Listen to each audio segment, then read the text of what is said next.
បាទសួស្តីបងប្អូនសិស្សានុសិស្សទាំងអស់ជាទីមេត្រីបាទអរលោកស្រីទាំងអស់ជាទីរាប់អាននៅក្នុងវីដេអូនៃឱកាសនេះខ្ញុំបាទសូមលើកយកសតិសស័ព្ទទៅនឹងពាក្យរងបាទរងឬក៏រងបាទឬក៏រង3ពាក្យណាបាទដើម្បីមកធ្វើការបង្ហាញបងប្អូនជៀសវាងបងប្អូនក៏ដូចជាអរលោកស្រីប្រើប្រាស់ច្រឡំភាសាភាសាខ្មែរយើងវាមានលក្ខណៈពិសេសបាទមានលក្ខណៈពិសេសរបស់វាអញ្ចឹងដើម្បីកុំឲ្យខាតពេលវេលាយូរបាទសូមអញ្ជើញអរលោកស្រីបងប្អូនទាំងអស់តាមដានតកតងនឹងការបង្ហាញរបស់ខ្ញុំបាទដូចតទៅ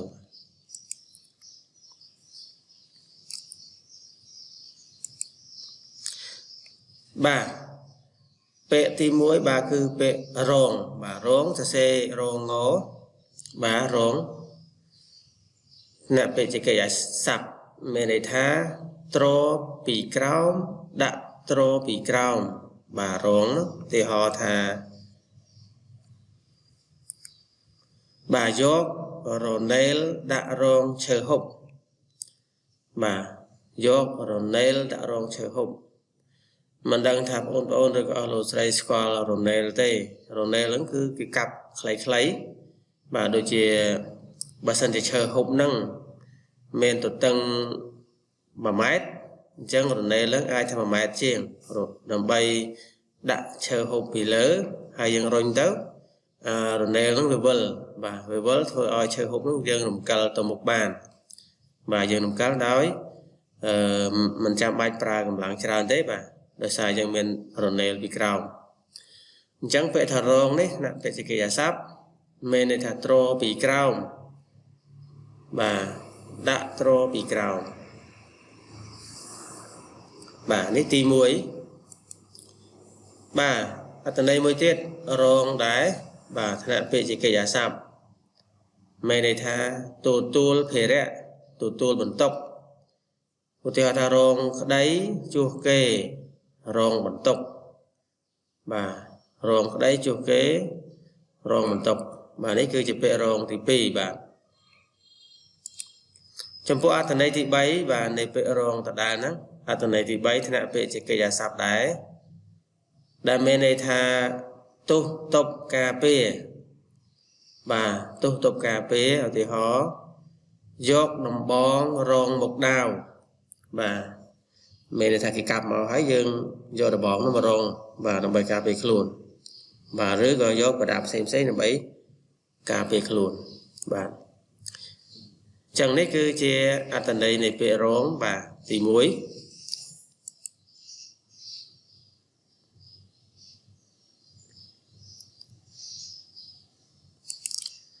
បន្តអត្ថន័យទី4នៃពាក្យរងដដែលហ្នឹងបាទថ្នាក់ពាក្យសេចក្ដីស័ព្ទមានន័យថាទទួលទុក្ខវេទនាឧទាហរណ៍រងទុក្ខរងកម្មរងគ្រោះថ្នាក់បាទទទួលទុក្ខវេទនារងទុក្ខរងកម្មឬរងគ្រោះបាទអត្ថន័យទី5នៃពាក្យរងដដែលហ្នឹងបាទមានថ្នាក់ពាក្យជាគុណនាមដែលមានន័យថាដែលជាលំដាប់ចុះមកបាទដែលជាលំដាប់ចុះមកឧទាហរណ៍អ្នកនោះគេមានចំណេះជាងខ្ញុំរងពីគេមកឧទាហរណ៍ឬក៏យើងចំណាំប្រើថានាយករងបាទអគ្គលេខាធិការរងអភិបាលរងបាទនេះគឺជាពាក្យរងបាទអញ្ចឹងយើងមានច្រើនណាស់ស្រុកយើងណាបាទមានន័យថារងបន្តពីគេបន្តពីប្រធានមកគឺអនុប្រធានហ្នឹងហើយដែលគេសម្ដៅទៅរងណាបាទដូចជាអភិបាលខេត្តអភិបាលរងខេត្តអភិបាលស្រុកអភិបាលរងស្រុកនាយកសាលានាយករងប្រធាននាយកដ្ឋានអនុប្រធាននាយកដ្ឋានហ្នឹងវាស្មើនឹងអនុប្រធាននាយកដ្ឋានរងហ្នឹងហើយបាទទីហោណាបាទយើងប្រើច្រើនបាទយើងបន្តទៀតបាទអត្ថន័យទី6នៃពាក្យរងដដែលបាទរងហ្នឹងអ្នកពាក្យជានាមមានន័យថាពំនូកដីដែលពូនជាភ្លឺដាំដំឡូងឆ្វេជាដើមមានជ្រលងទៀបនៅត្រង់ចន្លោះ và nâng nội dương vì muốn mình toàn trên lươn nó không ca lơ rong nằm lông rong ấy nắng rong trao rong ấy nó dương pra tay thế phải chọc cặp hay là nó cứ cái pra mà sinh pra trạ pra cô vốn làm bấy lơ rong và vì muốn ấy nắng cho non nhưng nó phải vén cái lơ đại thế nè pra chọc lơ và ô thì họ rong nằm lông rong trao lơ rong nhây pun rong nằm lông vàនេះគឺជាពាក្យរងអ្នកវិជ្ជានាមបាទអត្ថន័យទី7រងដដែលគឺរងងដដែលនោះថ្នាក់វិជ្ជានាមមានន័យថាប្រដាប់សម្រាប់ទ្រពីក្រោមឧទាហរណ៍រងប្រអប់រងហឹបស្លាឬរងស្លាបាទប្រដាប់សម្រាប់ទ្រពីក្រោមបាទដែលឡើយយើងដល់ពាក្យរងដែរបាទគឺរងងបតៈបាទថ្នាក់ពាក្យជាកិច្ចអាស័ព្ទមានន័យថាបងអង្គចាំឈប់បងអង្គឧទាហរណ៍រងមួយស្របក់សិនរងមួយស្របក់សិនរងចាំបន្តិចសិនសូមរងចាំស្ដាប់បទចម្រៀងទំនើបចម្រុះបាទកន្លែងនេះ